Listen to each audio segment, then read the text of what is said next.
purpose of this event represent a Young Ministers Conference is we want you to go back to your youth group and serve. We want you to go back and find a ministry. I would count this a great success if we had hundreds of youth going back to their youth groups and saying, I'm going to join a dance team, or I'm going to be an usher and greeter, or I'm going to become a janitor and sweep the floor. I'm going to be part of the cleanup crew for my youth group. I would count this a great success if everybody that's left in this room would go back and find a ministry to serve in. And if you're already part of a ministry, if you're already part of a worship team, if you're already part of a dance team or drama team, then you would say, I'm part of a ministry, I want to take it to another level so I can reach out to more people more effectively.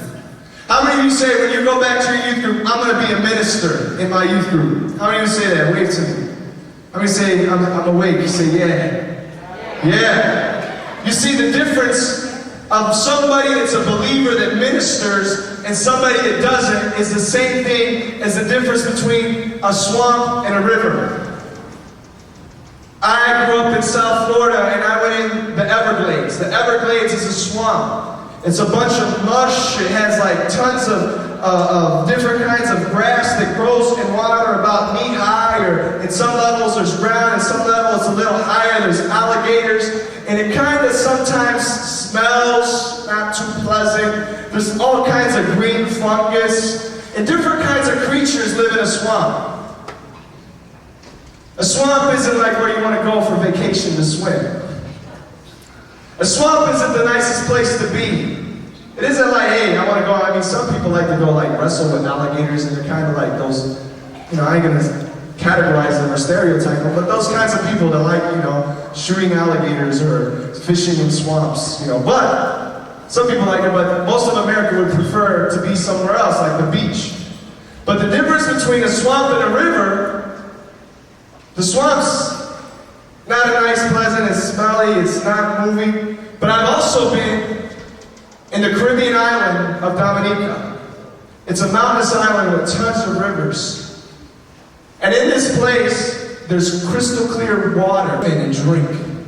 I did it. I was like in a waterfall, ice in my head. I just went underwater, drank the water.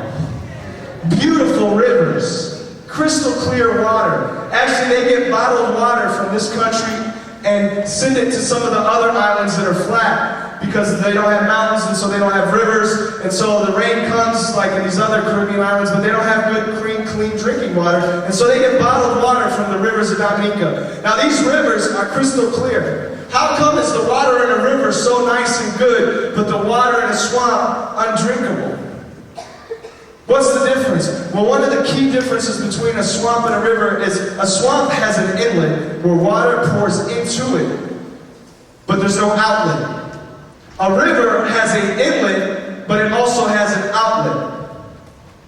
Like, for example, one of the great rivers that I've also swum in, but it's kind of dirty up in the north part of the country, is the Mississippi River. And me, I went on vacation last year for the first time. I said, I gotta go swim in it. I've been into the ocean, I've been into Europe and swam in the ocean over there. I want to swim in the Mississippi River even though it's kind of dirty. So I swam in the Mississippi River. It's this massive river that has bunches of rivers pouring into it, and it pours out into the Gulf of Mexico, and it has an outlet. And it's this massive river. Well, all of you in the room today, God wants you to be a river and not a swamp. You go to your youth group and God pours into you. You go to church on Sunday morning and God pours into you. You go to conferences like this and God pours into you. Especially our youth, we've been to Acquire the Fire after Acquire the Fire. You've been poured into. But there comes a time that if you don't have an outlet, you just become a swamp. If you don't have a way to say, okay, God's teaching me something, but now it's a time for me to go and minister to other people, then you become a nasty swamp. But if you want to be used by God, you need to be a river. You need to have places where God fills you, where God teaches you His Word, and then you need to have places where you serve and you minister. And so as you go back to your youth group, you need to go to serve.